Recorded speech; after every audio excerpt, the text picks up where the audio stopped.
முக்கிய செய்திகள். ரஷ்யாவிடமிருந்து தொடர்ந்து எண்ணெய் வாங்க இந்தியா முடிவு. வரி பிரச்சனையில் சுமூக தீர்வு காணப்படும் என அமெரிக்கா நம்பிக்கை. 40 ஆண்டுகள் பாஜக ஆட்சி செய்யும் என அமித்ஷா கூறுவதன் ரகசியம் என்ன? வாக்கு திருட்டை 6 மாதங்களில் சந்தேகத்துக்கிடமின்றி நிரூபிக்க ராகுல் உறுதி. தெலங்கானாவில் தண்டவாளங்கள் அடித்துச் செல்லப்பட்டதால் ரயில் சேவை பாதிப்பு. வெள்ளத்தில் சிக்கிய துணை ராணுவ படையினர் ஹெலிகாப்டர் மூலம் மீட்பு. உக்ரைனில் ஐரோப்பிய யூனியன் படைகளை நிறுத்த ரஷ்யா கடும் எதிர்ப்பு. புதின் ஜெலன்ஸ்கி பேச்சுவார்த்தைக்கு உடனடியாக வாய்ப்பில்லை என்றும் அறிவிப்பு.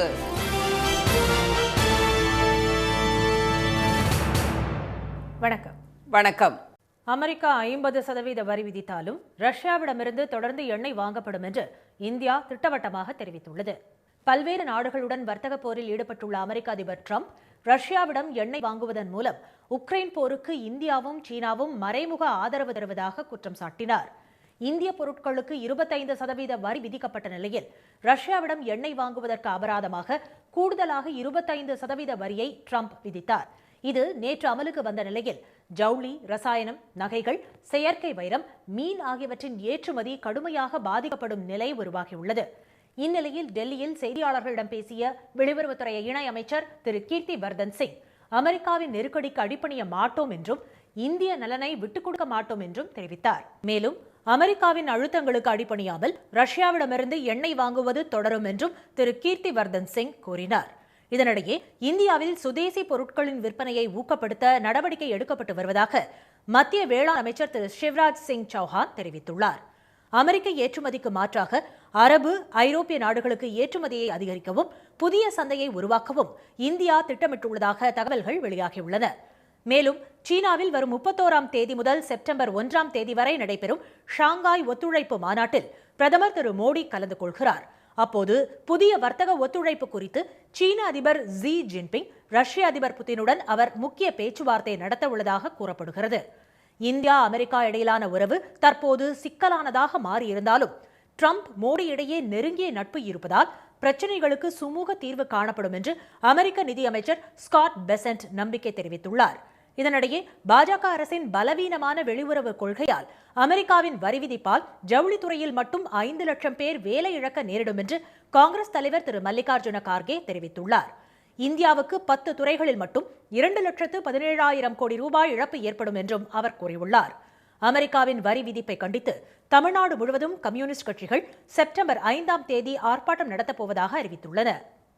பீகாரில் வாக்கு திருட்டு நடைபெற்றிருப்பதை 6 மாதங்களில் சந்தேகத்துக்கிடமின்றி நிரூபிப்போம் என்று எதிர்க்கட்சித் தலைவர் திரு ராகுல் காந்தி திட்டவட்டமாக தெரிவித்துள்ளார். விரைவில் பீகார் சட்டமன்ற தேர்தல் நடைபெறவுள்ள நிலையில் வரைவு வாக்காளர் பட்டியலில் 65 லட்சம் பேர் நீக்கப்பட்டுள்ளனர். இதை கண்டித்தும் நேர்மையான தேர்தலை வலியுறுத்தியும் திரு ராகுல் காந்தி தலைமையில் பீகாரில் சசாராம் முதல் பாட்னா வரை 1300 கிலோமீட்டர் தொலைவுக்கு விழிப்புணர்வு பேரணி நடைபெற்று வருகிறது. முசாஃபர் நகரில் நடைபெற்ற பொதுக்கூட்டத்தில் தமிழ்நாடு முதலமைச்சர் திரு மு க ஸ்டாலின், திமுக எம்பி திருமதி கனிமொழி, ராஷ்டிரிய ஜனதா தளம் தலைவர் திரு தேஜஸ்வி யாதவ் ஆகியோர் பங்கேற்றனர். அப்போது பொதுமக்களிடையே பேசிய திரு ராகுல் காந்தி, குஜராத் மாடல் என்றாலே வாக்கு திருட்டு என்று விமர்சித்ததுடன் இதற்கு பீகார் வாக்காளர்கள் விரைவில் முற்றுப்புள்ளி வைப்பார்கள் என்றும் கூறினார். 2014 குஜராத்தில் அரங்கேற்றிய மோசடியை 2024 பாஜக தேசிய அளவில் கொண்டு வந்துள்ளதாகவும் அமைச்சர் திரு அமித்ஷா மற்றும் தேர்தல் ஆணையத்தின் உதவியுடன் பிரதமர் திரு மோடி வாக்குகளை கொள்ளையடித்து வருவதாகவும் திரு ராகுல் காந்தி குற்றம் சாட்டியுள்ளார். வாக்கு திருட்டை நம்பித்தான் நீண்ட காலம் பாஜக ஆட்சியில் இருக்கும் என்று திரு அமித்ஷா கூறி வருகிறாரா என்று அவர் கேள்வி எழுப்பினார்.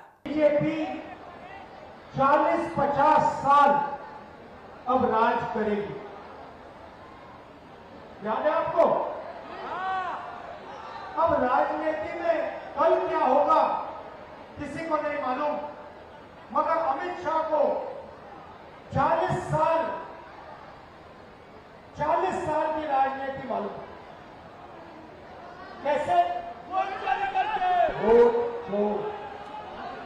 இதனிடையே பீகார் வாக்காளர் பட்டியலில் உத்தரப்பிரதேசத்தைச் சேர்ந்த 5000க்கும் மேற்பட்டோரின் பெயர்கள் இடம்பெற்றுள்ளதாக பீகாரின் புல்பராஸ் நகரில் செய்தியாளர்களை சந்தித்த காங்கிரஸ் பொதுச் செயலாளர் திரு ரன்தீப் சுர்ஜேவாலா, ராஷ்டிரிய ஜனதா தளம் எம்பி திரு மனோஜ்குமார் ஜா ஆகியோர் குற்றம் சாட்டினர்.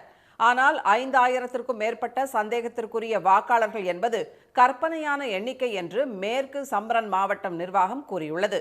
ஆறுகளில் ஏற்பட்ட வெள்ளப்பெருக்கு காரணமாக வால்மீகி நகர பகுதி மக்கள் அடிக்கடி வீடு மாறி இருக்கலாம் என்பதால் அவர்களின் பெயர்கள் பல இடங்களில் இடம்பெற்றிருக்க வாய்ப்புள்ளதாகவும் அத்தகைய பதிவுகளை நீக்கவே வரைவு வாக்காளர் பட்டியல் வெளியிடப்பட்டுள்ளதாகவும் தெரிவிக்கப்பட்டுள்ளது.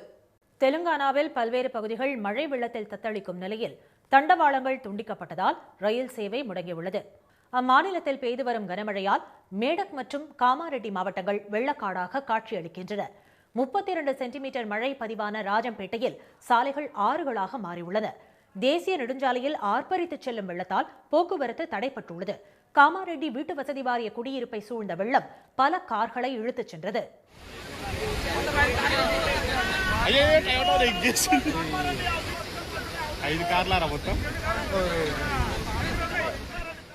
நிஜாம் சாகர் மண்டலத்தில் ஓடை அருகே பாலம் கட்டும் பணியில் ஈடுபட்டிருந்த 10 தொழிலாளர்கள் வெள்ளத்தில் சிக்கிக் கொண்டனர். தண்ணீர் லாரி மீது ஏறி நின்று தங்களை காப்பாற்றும்படி கதறிய அவர்களை தேசிய பேரிடர் மீட்புப் படையினர் ஃபைபர் படகுகளில் சென்று மீட்டனர். கனமழை காரணமாக ஹைதராபாத் காமாரெட்டி இடையே ஓடும் கச்சேகுடா மேடக் மற்றும் நிஜாமாபாத் திருப்பதி ரயில்கள் ரத்து செய்யப்பட்டு 4 ரயில்கள் திருப்பிவிடப்பட்டுள்ளன.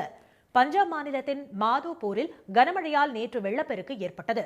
22 சிஆர்பிஎஃப் வீரர்கள் உள்ளிட்ட 25 பேர் வெள்ளத்தில் இருந்து தப்பி பழைய கட்டடம் ஒன்றில் இரவு முழுவதும் தஞ்சமடைந்திருந்தனர். பின்னர் அவர்கள் ஹெலிகாப்டர் மூலம் மீட்கப்பட்டனர்.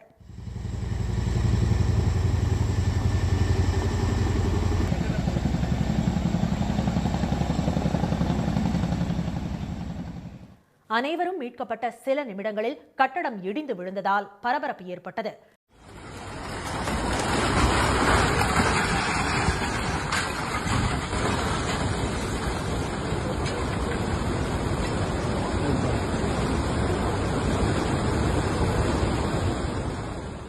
இதனிடையே பாகிஸ்தானின் பஞ்சாப் மாகாணத்தில் ரவி ஆற்றில் வெள்ளம் அபாய அளவை தாண்டி செல்கிறது. இதனால் கர்தார்பூர் குருத்வாரா வளாகத்தில் சுமார் 10 அடி உயரத்திற்கு தண்ணீர் சூழ்ந்துள்ளது. அங்கு சிக்கியிருந்த 100க்கும் மேற்பட்டவர்கள் படகுகள் மற்றும் ஹெலிகாப்டர் மூலம் மீட்கப்பட்டனர். உக்ரைனில் ஐரோப்பிய யூனியன் படைகளை நிறுத்த ரஷ்யா எதிர்ப்பு தெரிவித்துள்ள நிலையில் நேட்டோ நாடுகளின் ஆயுத பலத்தை அதிகரிக்கும் நடவடிக்கையை ஜெர்மனி தொடங்கியுள்ளது. நேட்டோ அமைப்பில் உக்ரைன் சேர எதிர்ப்பு தெரிவித்து ரஷ்யா நடத்தி வரும் போரை முடிவுக்கு கொண்டுவர அமெரிக்க அதிபர் ட்ரம்ப் முயற்சி மேற்கொண்டுள்ளார். ரஷ்ய அதிபர் புதின், உக்ரைன் அதிபர் ஜெலன்ஸ்கி ஆகியோருடன் அவர் பேச்சுவார்த்தை நடத்தினார். இதையடுத்து உக்ரைனுக்கு ஐரோப்பிய நாடுகள் பாதுகாப்பு உத்தரவாதம் அளிக்கும் திட்டத்தை புதின் ஏற்பார் என தகவல்கள் வெளியாகின. ஆனால் பெரும்பாலான ஐரோப்பிய நாடுகள் நேட்டோ அமைப்பில் அங்கம் வகிப்பதால் இந்த திட்டத்தை ஏற்க முடியாது என கிரெம்ளின் மாளிகை செய்தி தொடர்பாளர் டிமிட்ரி பெஸ்கோவ் தெரிவித்துள்ளார். புதின், ஜெலன்ஸ்கி இடையே நேரடி பேச்சுவார்த்தையும் உடனே நடத்தப்படாது என்ற வகையில் இரு தலைவர்களின் சந்திப்புக்கு நீண்ட ஆயத்த பணிகள் அவசியம் என பெஸ்கோவ் கூறியுள்ளார். இந்நிலையில் ஜெர்மனியின் உண்டிலியூஸ் நகரில் ஐரோப்பியாவிலேயே பெரிய வெடிமருந்து தொழிற்சாலை நேற்று திறக்கப்பட்டது. நேட்டோ பொதுச் செயலாளர் மார்க் ரூட், ஜெர்மனி பாதுகாப்பு அமைச்சர் போரிஸ் பிஸ்டோரியஸ், துணை பிரதமர் லார்ஸ் கிளிங்பெல் முன்னிலையில் ஹெய்ன்மெட்டல் ஆயுத தயாரிப்பு நிறுவன தலைமை அதிகாரி அர்மின் பெபகே ஆலையை திறந்து வைத்தார். பின்னர் பேட்டி அளித்த துணை பிரதமர் லார்ஸ் கிளிங்பெல், அமைதி பேச்சுவார்த்தையில் புதின் ஆர்வம் காட்டாததால் ஆயுத தொழிற்சாலைகளை திறக்க வேண்டிய அவசியம் ஏற்பட்டுள்ளதாக கூறினார். ருமேனியாவில் 5600 கோடி ரூபாய் மதிப்பீட்டிலான வெடிமருந்து தொழிற்சாலை 1.5 ஆண்டில் அமைக்கப்படும் என ஹெய்ன்மெட்டல் தலைமை அதிகாரி அர்மின் தெரிவித்தார்.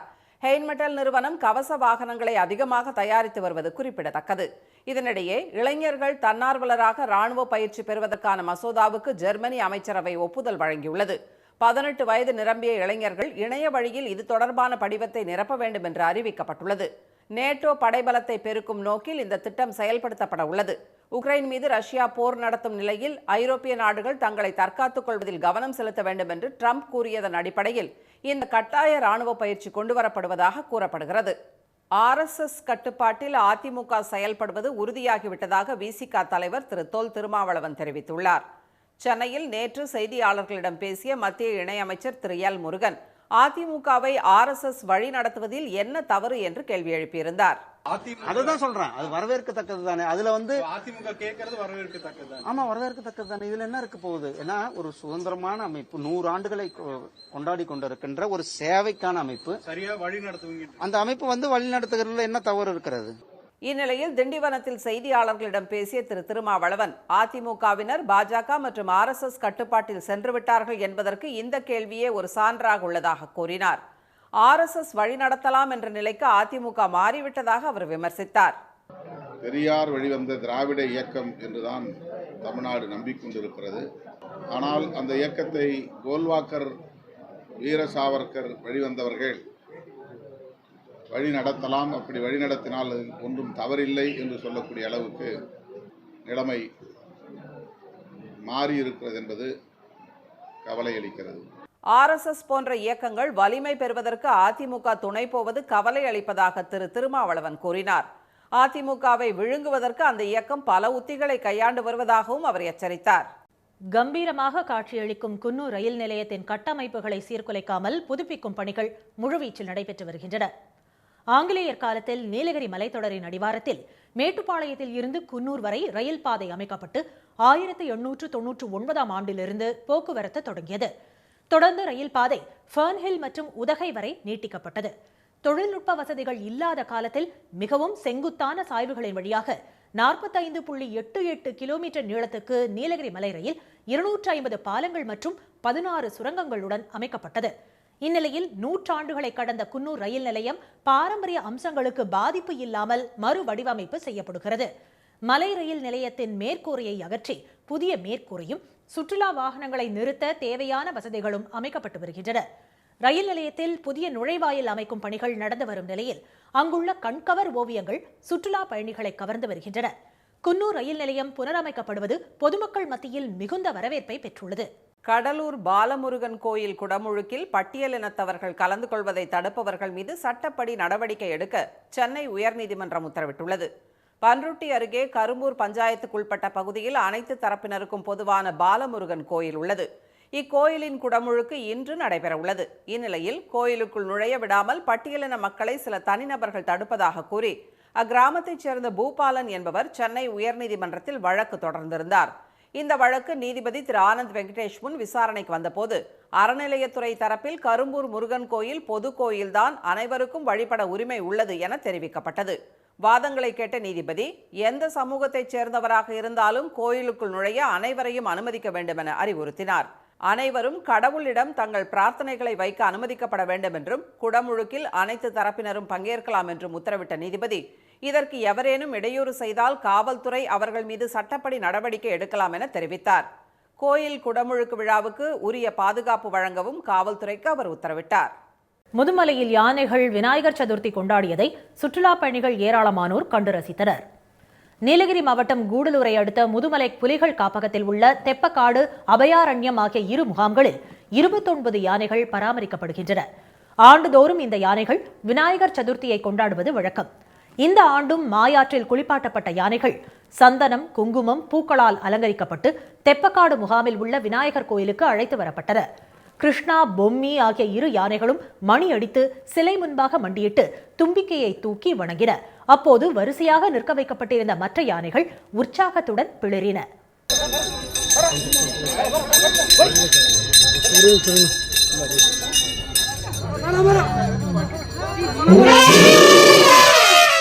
யானைகளின் பூஜையை ஜாம்பியா நாட்டு சிறுமி உட்பட வெளிநாட்டு சுற்றுலா பயணிகளும் ஆர்வத்துடன் கண்டு ரசித்தனர். I have come here to see these elephants because I love animals. The thing I liked about the puja was the way the elephants were playful and they were happy, they were joyful and they were happy to do the things, they were in the mood. I like the way the elephants call for each other and yeah. யானை இங்க கோயிலுக்கு சுத்தி அதுவே மணி அடிச்சு அதுவே பூஜை பண்ணுச்சு. அதுக்கப்புறம் இங்க யானை எல்லாத்தையும் லைனா நிக்க வச்சு ஃபீட்லாம் பண்றாங்க. அதெல்லாம் பாக்குறதுக்கு புதுசா இருக்கு. யானை பாக்குறதுக்காக ரொம்ப என்டர்டெயின்மெண்டா இருக்கு. பூஜையை முன்னிட்டு யானைகளுக்கு கரும்பு, வெல்லம், கேழ்விறகு, ராகி, தேங்காய், பழங்கள் போன்ற சிறப்பு உணவுகள் வழங்கப்பட்டன. சுற்றுலா பயணிகளுக்கு பொங்கல், சுண்டல் ஆகியவற்றை வனத்துறையினர் வழங்கினர்.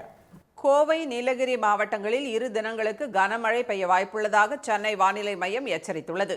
தமிழ்நாட்டில் பரவலாக மழை பெய்து வரும் நிலையில் கடந்த 24 மணி நேரத்தில் அதிகபட்சமாக நீலகிரி மாவட்டம் பந்தலூரில் 4 சென்டிமீட்டர் மழை பதிவானது.